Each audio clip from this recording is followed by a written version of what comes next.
shoh ti si mendon do vi prapë i pardhës në sekretari këtu dërgon Aber dhe thotë ky filani apo jo?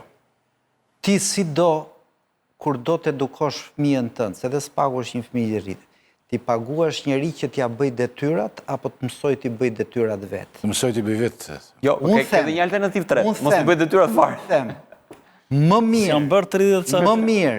mirë, s'pakun të vazhdoj t'a kapi Rama, dhe ne të përballemi me problemin që një ditë këtë gjë duhet ta zgjidhim vetë, se sa me Deus ex machina që na... Që nuk zgjidh asnjëherë, po vetëm vetë ushtrohemi.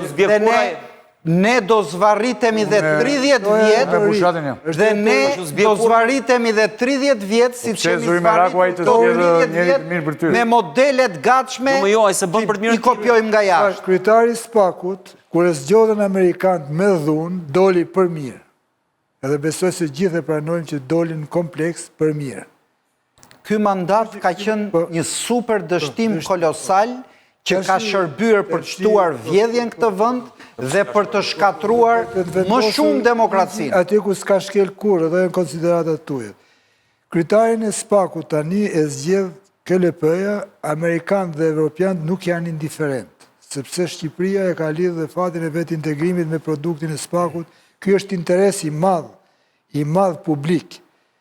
Dhe nga kjo pikpamje, nuk ka asnjë interes tjetër Amerika, dhe kjo është e bukur, zotë Ylli, që është një ndihmë që na jepet gratis. Amerika as naftë merr këtu, as minerale të rralla që i kërkon, thjesht kërkon që Shqipëria të jetë një vend aleat, normal, demokratik. Vetëm një shull që ke ti po e merr më. Ha? Vetëm një shull që ke po e merr. Cili nishull? Sazani. Ta mash. Investim mund tjetë. S'kan ku e të shojnë nishullin. S'kan që a bërë ku e të Nishullin mbetet tu, thotë. Pra, Amerika nuk kërkon asgjë, pra të mos kemi frikë nga një vend që s'na kërkon asgjë veç na jep. Me këtë ndihmën gratis preç?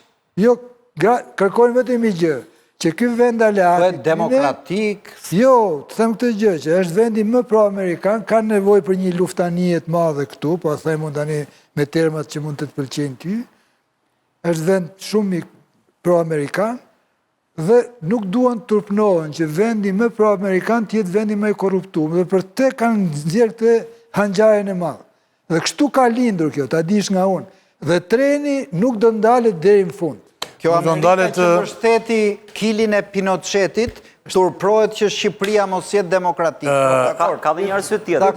Ka dhe një arsye tjetër pse mund ta bëjnë këtë. Jo pse na duan të mirë ne, po për faktin që duke qenë se këtu krimi organizuar dhe mafia kanë kapur gjithçka, mund të ketë edhe një rus që ka kapur diçka këtu dhe kjo kërcënon stabilitetin. Dhe ai thotë që më mirë po i bie kësaj klase politike. Unë vendos sa të tjerë me qëllim që të ruaj stabilitetin. Dhe kjo ndoshta pa dashin atyre na bën mirë ne, se na heq këta këllirat që kemi 35 vite që.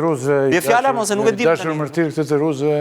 Sepse Ylli mund ta kursej. Jo, unë lexoj një gjë që se sapo beri 28 pika Trumpi.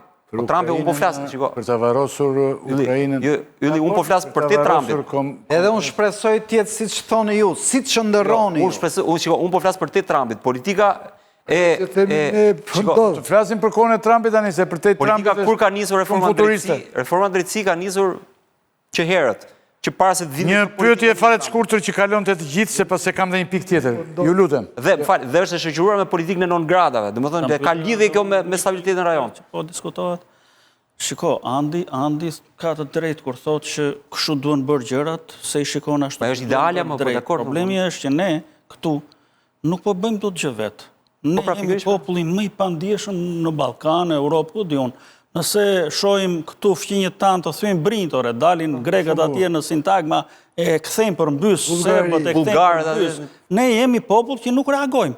Unë nuk e di, ne nuk reagojmë. Atëre vjen dikush, atëre thirrë guvernator. Dhe ne themi se duam të do të gjë, nuk e duam as të me kam zhik. Dhe ky diskutim në studio që ju shqejmë ne publikut, duke thënë gjërat do na i rregulloj Amerika, ajo i lë njerëzit shtëpi. Njerëzit duhet të reagojnë vetë, që bëhet një vend demokratik. Jo do na rregulloj Spakun Amerika, do na heqë Amerika Saliun dhe Unë kam një pyetje me një fjali. Po opozita mund të përfitojë nga këto momente? Opozita që kemi ne, një fjali secili. Ishte pyetja? A mund të përfitojë opozita nga Unë kam përshtypjen që kjo është gjendje. Kjo është fatkeqësia. Një opozitë normale do kish Nuk përfituar, përfiton. do ta kish mbyllur, por kjo opozitë që është s'ka fuqi të përfitojë. Kjo. Ajo që them tani për momentin është se nuk po përfiton. Pastaj çdo ndodh nesër nuk e di. Nuk po përfiton as pak. Nuk ka ditur ta kapitalizojë S'ka mundur ndo. këtë zhvillim që shkon gjithnjë në hullinën e kërkesave të saj në thelb. Sepse është dhe në konfliktin interesi, sepse është... Tani do të kemi... Pushat ti mendon që opozitës Nuk duhet ta shohim këtë çfarë po bëjnë amerikanët si një gjë që po sjell, si e thon asaj, në mënyrë mekanike opozitën në pushtet. Nuk është kjo ajo zi. Atëre, Për mua më duket e parëndësishme. s'është e rëndësishme. Nuk besoj se do kemi spektakël me Jurikimin Gjyra Ylberi si ai para 4 vite, por ka një gjë që duhet që mua më dhëmb, pavarësisht se shumë veta këtu janë pro. Dhe po e lidh me rastin Balluku. Ky prokurori që u trimrua nga zëvendësekretari i shtetit. Po të shohësh, prokurori i çështjes Balluku, që u bë trim për Ballukun, është prokurori që mban prej 5 vjetësh sirtar inceneratorin e Tiranës. Pra, këta të spakut dhe prapë shqetësimi janë njerëz që veprojnë me çfarë ju thon provat dhe ligji, apo kush i kap i shtrëngon nga poshtë në i Amerikan apo në i Europian. Pra, se njeri që të ketë kaq standarde, kaq trim me Ballukun dhe kaq frikacak për të shkuar deri në fund ke inceneratori, mua më duket pak e vështirë. Dhe këtu, kushdo që të zgjidhet, ata që din të shtrëngojnë atje ku duhet, shtrëngojnë këdo dhe lirojnë këdo. Po kjo vetëm drejtësi nuk është. Tek inceneratorët ajo është trimëri për gjysmë, nuk është frikacakri, do të themi. Sepse edhe aty ka çuar Trimëri për gjysmë nuk ka. Po tash trimi 100% vetëm budollaj është në fund. Jo, është zbardh çështjen ose zbardh. A di sa Pa ka futur ministra Hamburg aty. Ja, një sekond. Ai futur ministra. E disa në sa çështje është janë ndarë incineratorët. Një 3-4. Pra ajo është një e gjithë. Nëse se ajo gjykojmë standardet e pakut, po gjykojmë me sa shoh unë, kushdo që të zgjidhet, pra pasardhësi Dumanit, nuk është se do jetë një ramist apo një Amerikan. Po të dëgjoj deri para 3 vjetësh për këtë prokurorin e Ballukut thoshin këtë ka kap Rama. Fakti tregoi me ç'po duket, se asnjëherë se dim që te dosja Balluku ai veproi dhe kundër Ramës. Por këtu prap nuk flasim për spakt pavarur, flasim për njerëz të shantazhueshëm që kur i thrasin veprojnë si duhet. Po kjo s'është drejtësi. Këtë pse mendoj? Frika sakat shantazhueshëm.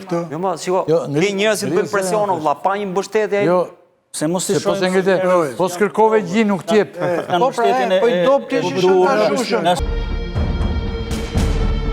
Javën e ardhshme do zgjidhet kreu i Spakut. Çfarë date Ferdinand se 11? 11 ose 12. 11, Sa influencë mendoni se do të kenë Amerikanët? Herën e parë, me që po flasim për Amerikanët, herën e parë kreun e Spak e zgjodhi direkt te Jurikimi. Shkoi atje vetë ajo. Se po ngatronin në duket do bënin zgjedhje tjetër e kështu. Rama donte atë Kondilin, Jurikin donte Dumanin dhe lidhjes pati dhe deklarata. Tani sa mund të ndikoj kjo thoni ju? Me që kuptoni kështu ta themi, mund të ndikojnë Amerikanët? Dim gjë jo. Unë i di kandidaturat... Katra, po sigurisht, i analizova, kam lexuar, e në kaluar, ja këta 4 janë. Pozitive. Ja ku i kemi? Janë 4 pozitive. Të 4 pozitiv, thua ti. Që nuk ka ndonjë, nuk më duket ndonjëri goxha. Po njeri do zgjidhet. Po pra, po nuk më duket sikur ka ndonjë infiltrim nga qeveria aty apo ndonjë gjë tjetër. Që të 4 ata duken shumë të saktë dhe kanë shfaqur staturë të pakomprometuar gjatë kësaj kohe. Kështu që janë pozitiv, çuditërisht që të 4, po. Një prej tyre do zgjidhet.